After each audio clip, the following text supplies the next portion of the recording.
I want to thank you for choosing ABC 15 News at 10.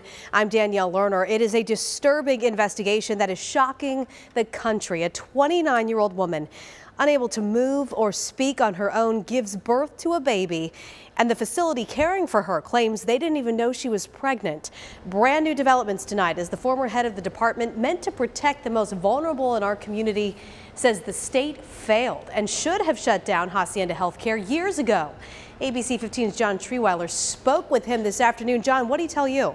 Well, this new information is very disturbing, Danielle. It's frankly alarming. We're referencing this audit right here, conducted by the former director of the Arizona DES, which is the agency responsible for overseeing care for facilities like Hacienda. Tim Jeffries saying the sexual assault should have never happened because he tried to shut them down years ago.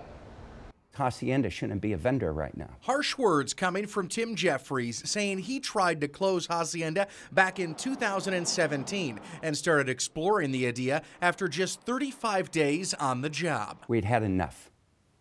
And so we commenced the careful work of assessing quietly, privately, each client that Hacienda had and determining how could we prudently move them once a termination notice was given.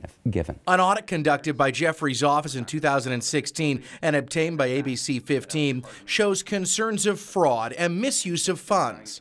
Jeffries says from a pattern that stems from the top. Former CEO Bill Timmons, who resigned after news of this sexual assault broke. Timmons was intemperate, he was belligerent, he was abusive, he was a terror to our staff, and God only knows how to his staff. Jeffries citing that if his audit on just 1 year came back with concerns, who knows what else was going on and what else Hacienda could have been trying to hide.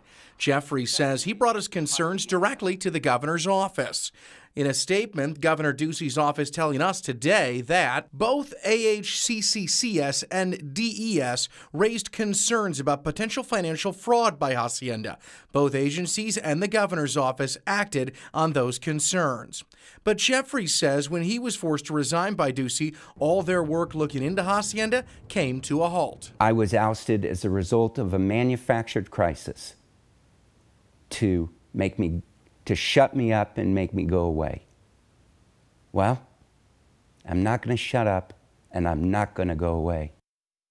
This just another piece of the puzzle here, Danielle. We've got a lot to look in for. We can expect much more of this in the coming days. We still have not heard from Timmons, the former CEO. We've tried to contact him multiple times. Yeah, story we will continue to work for quite some time. Thank you, John, for going through that audit for us tonight. Now, as for that 29-year-old victim in this disturbing investigation, we're told that she and the baby are now in the care of her family. That's according to their attorney.